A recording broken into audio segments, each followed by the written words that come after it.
Hero Alam আর মমতাজের শূন্যস্থান পূরণ করছেন নাসিরুদ্দিন পাটোয়ারি। এমন মন্তব্য করেছেন কেন্দ্রীয় ছাত্রদলের সহসভাপতি ডাক্তার তৌহিদুর রহমান আউয়াল। কুষ্টিয়ার এক অনুষ্ঠানে বক্তব্য প্রদানকালে তিনি এ মন্তব্য করেন। রাজনীতির মঞ্চে অনেকদিন ধরেই আলোচনায় নাসিরুদ্দিন পাটোয়ারি। একসময় ছাত্র রাজনীতিতে সক্রিয় এই নেতা এখন যেন নিজেই হয়ে উঠেছেন বিতর্কের কেন্দ্রবিন্দু।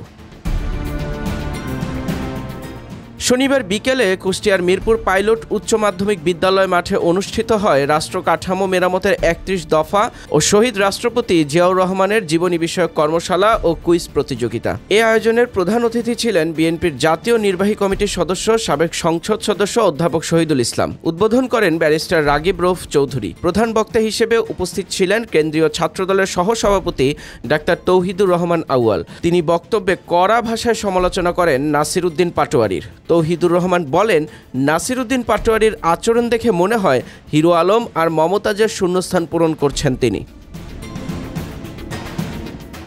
ছাত্রদলের এই কর্মশালায় আরও বক্তব্য রাখেন রাজনৈতিক বিশ্লেষক মাহবুব নাহিদ, কেন্দ্রীয় ছাত্রদলের যুগ্ম সম্পাদক রাজীব আহমেদ এবং জেলা ছাত্রদলের আহ্বায়ক মোজাক্কির রহমান রাব্বি। আয়োজকরা জানান, এই কর্মশালার লক্ষ্য তরুণ প্রজন্মকে জিয়া ও তারেক রহমানের রাজনৈতিক দর্শন সম্পর্কে গভীরভাবে জানানো।